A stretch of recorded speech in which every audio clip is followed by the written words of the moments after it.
नमस्कार, मैं प्रियांशी आप सभी का स्वागत करती हूँ मिनिस्ट्री ऑफ करंट अफेयर्स का डॉक्टर गौरव। आज इस इंटरव्यू सेशन में हमारे साथ जुड़े हैं संजीव जायसवाल, जिन्होंने RRB NTPC level 6 examination clear किया है। चलिए सीधी बात करते हैं संजीव से और जानते हैं उनका सफर एग्जामिनेशन क्लियर करने का। वेलकम संजीव और lots of congratulations. Thank you ma'am. और मैं एक thank you study IQ team को और विशेषकर डॉक्टर गौरव सर को और विपन गोयल को देना चाहता हूं, जिनकी वजह से मेरी प्रिपरेशन बहुत अच्छी हुई और मुझे जीएस में बहुत अच्छा स्कोर करने का मौका मिला, जिससे मेरी अच्छी लेवल में रैंक आई और बहुत कुछ मैंने अचीव किया। सो संजीव आप बताएं, आपसे मैं जानना चाहूंगी, पहले थोड़ा सा अपना बैकग्राउंड परिचय दें, उसके बाद हम एग्जामिनेशन के बारे में भी जानेंगे। यस मैम, पहले मैं बता देना चाहता हूँ कि मैं इलाहाबाद यानी प्रयागराज का निवासी हूँ और यहीं से मैंने अपनी पढ़ाई स्टार्ट करी। 12th तक मैंने यहीं के यूपी बोर्ड के स्कूल में मैंने पढ़ाई करी। उसके पश्चात फिर मैंने ग्रेजुएशन इलाहाबाद यूनिवर्सिटी से किया और इलाहाबाद यूनिवर्सिटी करने के पश्चात मेरा 2018 में ग्रेजुएशन हो गया था। उसके बाद तभी से ग्रेजुएशन के दौरान ही मैं गौरव सर के संपर्क में आया। यूट्यूब पे इनके पहले करंट अफेयर के वीडियो आते थे, डेली आते थे, तो उसी को मैं देखता था। तो उसी से मुझे अपना एक स्टार्टअप मिल गया था कि मुझे कैसे क्या करना है। तो वहीं से फिर 2019 में एग्जाम की भर्ती आई और फिर जब एग्जाम 2019 में आया एग्जाम, तो उसके बाद भी कई एग्जाम की भर्तियां आई, तो उसमें सभी में मैंने फॉर्म फिल किया। 18 में ग्रेजुएशन कंप्लीट हो, उसके बाद ही मैंने तैयारी करी।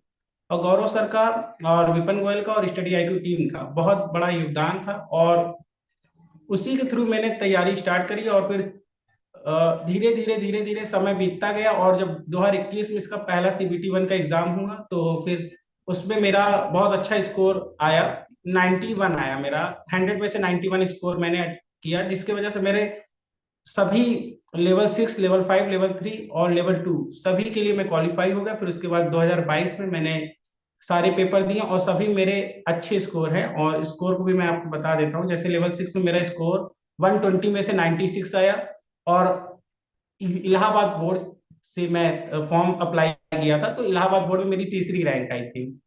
मैम मैं लेवल 6 में जो मेरा स्कोर था वो 96, 120 में से 96 आया था। 96.27 आया था मार्क्स मेरे। और इलाहाबाद बोर्ड में मेरी तीसरी रैंक थी, जिसकी वजह से मुझे कॉमर्शियल अप्रेंटिस की पोस्ट, जो कि एनटीपीसी में सबसे मोस्ट डिमांडेड पोस्ट होती है, जिसके लिए लोग एकदम जुनून रहता है, जिसको सभी चाहते हैं कि रेलवे में अगर कोई कोई भी मुझे पोस्ट मिले तो लेवल 6 में सीए की पोस्ट मिले, तो वो पोस्ट मुझे प्राप्त हुआ। और इसका सबसे बड़ा योगदान गौरव सर का रहा, क्योंकि उनके करंट अफेयर को मैंने करंट अफेयर और फिर बहुत सारी चीजें उन्होंने पढ़ाई, जैसे करंट अफेयर है और उसके बाद उनका स्टैटिक जीके का जो कोर्स आता है उसको मैंने परचेज किया था। तो वो दोनों चीजें मुझे बहुत हेल्प करी। संजीत आपसे जानना चाहिए, आप जैसे बहुत सारी चीजें बताई, लेकिन अगर किसी को समझाना हो कि आरआरबी एनटीपीसी एग्जामिनेशन क्या है, उसके अलग अलग लेवल्स क्या है, तो उसको थोड़ा संक्षिप्त में अगर हमारे साथ शेयर कर सकें और लोगों को भी बता हाँ, सके कि क्या अपॉर्चुनिटीज हैं, क्या फायदे हैं और क्या क्या पोस्ट में आपका सिलेक्शन हो सकता है। तो सबसे पहले मैं बताना चाहता हूँ कि जब भी एनटीपीसी का फॉर्म आता है तो इसके लिए आपको अप्लाई करना पड़ेगा। आप अप्लाई करते हैं तो आपको सीबीटी 1 का एग्जाम होगा। सीबीटी 1 का जैसे ही एग्जाम होता है उसके पश्चात आपको पता चल जाएगा कि आपको कितने लेवल्स। इसमें देखिए 4 लेवल होते हैं, 4 नहीं 5 लेवल होते हैं। वो हर एक जोन में वैकेंसी के हिसाब से लेवल को डिसाइड करते हैं। सबसे हाईएस्ट लेवल होता है लेवल 6, जो 4200 ग्रेड पे का होता है। उसके बाद होता है लेवल 5, जो 2800 ग्रेड पे का होता है। उसके बाद लेवल 4 होता है 2400 ग्रेड पे का। फिर लेवल 3 होता है 2000 ग्रेड पे का। और लेवल 2 होता है 1900 ग्रेड पे का। और लेवल 1 तो सभी को पता है 1800 ग्रेड पे का होता है। ये लेवल्स होते हैं। तो इसी के इसमें एनटीपीसी जो भर्ती कराता है वो लेवल 6 से लेके लेवल 2 की भर्ती कराता है।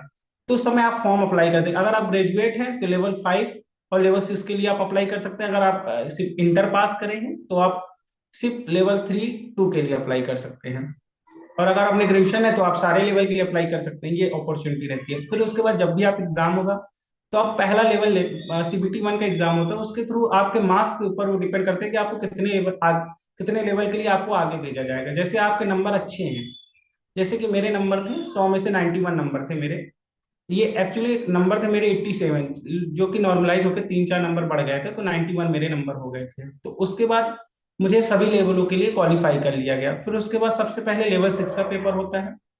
अगर आप लेवल 6 में अच्छा परफॉर्म करते हैं तो उस उसी के थ्रू आप कंटिन्यू करके स्टेशन मास्टर और सीए जैसी पोस्ट के लिए आप सिलेक्ट होते हैं। तो चूंकि मेरी प्रेफरेंस सीए थी, और सीए का मेडिकल स्टैंडर्ड भी बहुत नॉर्मल होता है। जैसे आंखों में अगर जिसका B2 मेडिकल है वो भी आराम से पा सकता है। और जैसे स्टेशन मास्टर की A2 स्टैंडर्ड चाहिए, यानी आपकी आंख 6/6, दोनों बोथ आई 6/6 होनी चाहिए। तो मेडिकल स्टैंडर्ड भी इसमें थोड़ा कम रहता है, वर्कलोड भी बहुत सही रहता है। इसमें वर्कलोड बहुत ज्यादा नहीं रहता है जो सीए की पोस्ट होती है। और आपकी जो ड्यूटी होती है वो हेडक्वार्टर में लगती है, रेलवे हेडक्वार्टर में लगती है। वहां पे आपको 9 to 5 जॉब करनी रहती है, जो कि एक शेड्यूल में रहता है आपका जीवन। और स्टेशन मास्टर की लाइफ क्या होती है, थोड़ा उनको स्टेशनों पे लगाया जाता है, वो भी लाइफ बहुत अच्छी है, लेकिन क्या है उसमें आपका शेड्यूल फिक्स नहीं हो पाता, क्योंकि हर वीक में आपको शिफ्ट आपकी चेंज होता है, कभी नाइट शिफ्ट लगेगी कभी डे शिफ्ट लगेगी, तो उसमें आपका एक रूटीन नहीं फिक्स हो पाता। जैसे अगर आपको आगे की प्रिपरेशन करनी है, जैसे मुझे आगे की प्रिपरेशन करनी है, तो मुझे उस लाइफ में थोड़ा डिस्कम्फर्ट होता, क्योंकि कभी मैं सुबह पढ़ाई करता, कभी मैं रात को पढ़ाई करता, कभी मैं शाम को पढ़ाई करता, तो वो थोड़ा डिस्टरबेंस होता था। लेकिन इसमें कोई दिक्कत नहीं है। इसमें एक मेरा शेड्यूल फिक्स हो जाएगा, और उसके बाद मैं अपनी जॉब भी कर लूंगा, उसके साथ साथ पढ़ाई भी कर लूंगा। तो Sanjeev, it's quite interesting to know that आपने बहुत ही अच्छे तरीके से पूरी एग्जामिनेशन के बारे में समझाया, अब हर लेवल को कैसे क्लियर करना है, कैसे तैयारी करनी है, क्योंकि you have cleared all the levels, तो उसके बारे में बताएं। हाँ मैम, देखिए सबसे पहले लेवल 1, आप लेवल 1 में तीन चीजें होती हैं। आपका 35 क्वेश्चन आते हैं, मैथ के आते हैं, 30 क्वेश्चन रीजनिंग के आते हैं, और 35 क्वेश्चन जीएस के आते हैं। ये 100 क्वेश्चन का ये रेशियो होता है। तो 35 मतलब 1/3 आपका जीएस पोर्शन है, जिसमें से करंट अफेयर के 10 से 12 क्वेश्चन होते हैं, जो कि बहुत मेजर रोल प्ले करता है। उसके बाद स्टैटिक जीके आता है, साइंस आता है, जिसको विपिन सर ने बहुत अच्छे से कवर किया, और गौरव सर ने स्टैटिक जीके भी पढ़ाया, और उसके बाद करंट अफेयर में बहुत ज्यादा रोल प्ले किया। और उसके बाद मैथ और रीजनिंग उसको प्रैक्टिस से वो हो सकती है, वो कोई भी चीज है, मैथ और रीजनिंग प्रैक्टिस करते हैं। और जीएस सर का गाइडेंस में मेरा कंप्लीट हो गया, तो उसमें मैंने बहुत अच्छा स्कोर किया। फिर उसके बाद CBT 2 का जो पेपर होता है, चाहे जिस लेवल का आप दीजिए, चाहे 6, 5, 3, 4, 2, किसी भी लेवल का दीजिए, उसमें 120 क्वेश्चन होते हैं, और 90 मिनट में करना रहता है। अब उसमें आप जितना मैक्सिमम स्कोर कर ले जाएंगे, उसी के हिसाब से आपका आगे चयन होगा। अगर लेवल 6 में आप बहुत अच्छा कर ले जाते हैं, तो लेवल 6 में दो पोस्ट है, स्टेशन मास्टर और सीए की पोस्ट है। तो अगर आपका नंबर बहुत हाई है तो सीए की पोस्ट मिलेगी, कॉमर्शियल अप्रेंटिस की, जिसको आगे चल के आपकी ट्रेनिंग के पश्चात आपको कॉमर्शियल इंस्पेक्टर बना दिया जाता है। 2 महीने की ट्रेनिंग है, 60 वर्किंग डेज की ट्रेनिंग। उसके बाद स्टेशन आपको कॉमर्शियल इंस्पेक्टर का पद दे दिया जाता है, और उसके बाद स्टेशन मास्टर है लेवल 6 में। संजीव, आपने बताया आप स्टडी आईक्यू गौरव सर, विपिन सर का बहुत अहम रोल रहा है। How did it actually impact you in the examination journey, वो भी जानना चाहेंगे।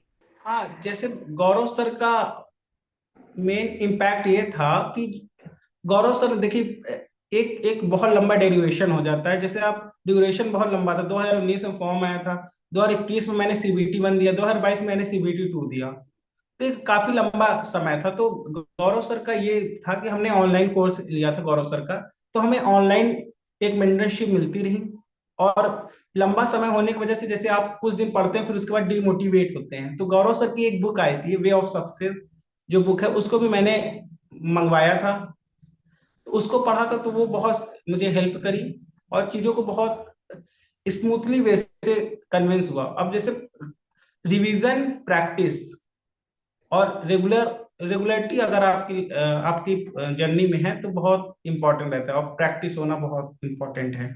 संजीव, एग्जामिनेशन की जो बारीकियां हैं उनको हम समझना चाहेंगे आपसे, कि बिकॉज आपने सब एग्जामिनेशन सभी लेवल्स क्लियर किए हैं और आपको समझ है कि what is very important and what is not, तो क्या चीजें ध्यान में रखनी है for starting the preparation and for giving the examination with your full heart, mind and soul.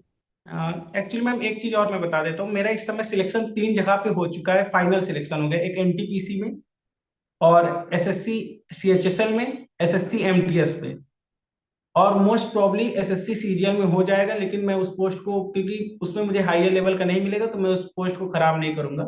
तो 3 सिलेक्शन इस समय मेरे पास हैं।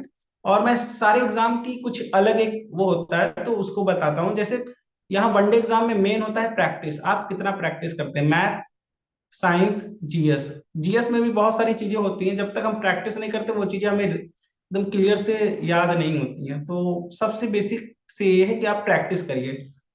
आपको बेसिक से पढ़ना है, बेसिक से नोट्स बनाने हैं सारी चीजों के प्रॉपर तरीके से। किसी भी चीज को लेकर बहुत जल्दी भी नहीं रहना है कि मुझे 3 महीने के अंदर एग्जाम निकालने, 4 महीने। आप आराम से अपना 6 महीने 8 महीने का समय लीजिए, उसके बाद अच्छे से कोर्स को कंप्लीट करिए, क्योंकि हर एक टॉपिक एक इम्पोर्टेंट रोल प्ले करता है। आज के समय में कंपटीशन बहुत हार्ड है, तो हर एक टॉपिक को इम्पोर्टेंट से नोट्स बनाने हैं। उसके बाद उस नोट्स को आप रिवाइज करिए। रिवाइज जब अच्छे से हो जाए उसके बाद आपको प्रैक्टिस करनी है। अगर आप प्रैक्टिस कर लेते हैं, जैसे एनटीपीसी एग्जाम में 3 पिलर थी, जीएस, मैथ, रीजनिंग। तो मैथ, रीजनिंग और जीएस तीनों की आप अच्छे से प्रैक्टिस करें। जितने मॉक्स देंगे, चाहे ऑफलाइन हो चाहे ऑनलाइन हो, दोनों मॉक्स दीजिए, वो आपका हेल्प करेगा। और जैसे मैंने सीएचएसएल और एमटीएस भी क्वालिफाई किया, सीजीएल में मैंने 2 बार मेंस दिया है, लेकिन 1-2 नंबर से रुक जा रहा है। लेकिन इस बार मोस्ट प्रोबेबली इस बार भी मिल जाएगा मुझे वो जो मनचाही जो पोस्ट है। लेकिन बात ये ना, प्रैक्टिस मेन इम्पैक्ट करता है। जितना आप प्रैक्टिस जिस चीज में करेंगे उतना ही वो चीजें निखर के आती हैं। तो जी प्रैक्टिस की बात की तो हम प्रैक्टिस पे ही बात करना चाहेंगे। कितनी प्रैक्टिस, कितनी रिवीजन, कितने क्वेश्चन प्रैक्टिस करने, और हर एक लेवल के बीच में कैसे रिवीजन करना है उसके हिसाब से, because every level has a different characteristic, तो वो आपसे समझना चाहेंगे। यस मैम, जैसे जो लेवल 6 होता है वो सबसे लेवल 5, 3, 2 सारे लेवल में क्वेश्चन आपको सेम, मतलब सिलेबस सेम है। बट क्या है, लेवल 6 में हार्ड क्वेश्चन पूछते जाते हैं, फिर लेवल 5 में थोड़ा लो, फिर 3 और 2 में और लो हो जाते हैं। तो ये होता है सबसे हार्ड लेवल 6 का एग्जाम होता है। अगर आपको लेवल 6 की आपने अच्छे से प्रैक्टिस कर ली, यानी आपको 2 चीजों पे फोकस करना है। एक तो 90 मिनट समय दिए हैं और 120 क्वेश्चन करने हैं। तो किसी भी क्वेश्चंस में आपको उलझना नहीं है, क्योंकि आपके पास समय बहुत कम है। अगर आपके पास समय कम है, अगर आप उलझ जाएंगे तो फिर वो पूरी आप एक 120 क्वेश्चन अटेम्प्ट ही नहीं कर पाएंगे, क्योंकि आप 90 मिनट्स में 120 क्वेश्चन करना बहुत बड़ा टास्क है। तो मेन होता है प्रैक्टिस, और प्रैक्टिस आप तभी अच्छा कर पाएंगे, प्रैक्टिस अच्छा कर पाएंगे जब आपने बेसिक्स क्लियर करे हैं। और जैसा कि गौरव सर ने स्टडी आईक्यू का जब मैंने पेड कोर्स लिया, उसमें हमने जब करंट अफेयर पढ़ते थे, गौरव सर एक ही चीज को कई बार रिवाइज कराते थे। जैसे करंट अफेयर है, उसके लिए मुझे अलग से नोट्स बनाना नहीं पड़ा, क्योंकि मैं डेली पढ़ता था और डेली सर के रिवीजन करता था। तो उसमें क्या होता था कि एक ही चीज को बार बार आप रिवाइज करके जा रहे हैं, एक ही चीज को सर बार बार रिवाइज कराते थे। तो वो 10-15 क्वेश्चन तो एकदम से हर एक लेवल में 10 क्वेश्चन तो करंट अफेयर के आ रहे थे, तो वो एकदम उससे तो मैं बेफिक्र हो गया था। उसका कोई दिक्कत की बात नहीं। अब बाकी बात करी मैथ और रीजनिंग की, उसको मैं डेली डेली में 2 मॉक देता था। और बाकी टाइम पे 2 मॉक देता था ये, जबकि तकरीबन मेरे 3 घंटे में मॉक कंप्लीट हो जाते थे। और 5 घंटे में से मैं 4 घंटे रिवीजन करता था और 1 घंटा गौरव सर का वीडियो देखता था। ये मेरा टोटल 8 आवर का शेड्यूल था डेली का। और मैं ज्यादा नहीं पढ़ता था, सिर्फ 8 आवर पढ़ता था। उसके बाद फिर अपने आप को, जैसा कि सर ने बताया, कि अपने आप को रिलैक्स रखना है और बाकी एक्टिविटी में भी ध्यान देना है, जिससे कि आपका माइंड बहुत अच्छा काम कर सके। संजीत, जाते जाते सभी स्टूडेंट्स के लिए कुछ आपकी तरफ से कुछ फाइनल टिप्स, सजेशंस होंगे? हाँ, मैं यही कहूंगा कि सबसे पहली बात, आपको अपने टीचर के ऊपर 100% बिलीव रखना है। आप किसी भी टीचर से पढ़िए, गौरव सर से पढ़िए, विपिन गोयल सर से पढ़िए, कोई भी और भी टीचर है। पहली बात, टीचर के ऊपर 100% बिलीव होना चाहिए आपको। दूसरी बात, आपको अपने ऊपर बिलीव होना चाहिए। तीसरी बात, आपको मेहनत करने से पीछे नहीं हटना है। चौथी बात, आपको प्रैक्टिस अच्छे से करनी है। ये 4 मंथ है मेरी तरफ से, इसको जो अच्छे से कर ले जाएगा वो कोई भी एग्जाम में अच्छा रैंक ला सकता है और अपनी मनचाही पोस्ट प्राप्त कर सकता है। Thank you so much Sanjeet for joining us in this interview session. पूरी टीम की तरफ से ढेर सारी शुभकामनाएं। We wish you good health, good luck. Thank you.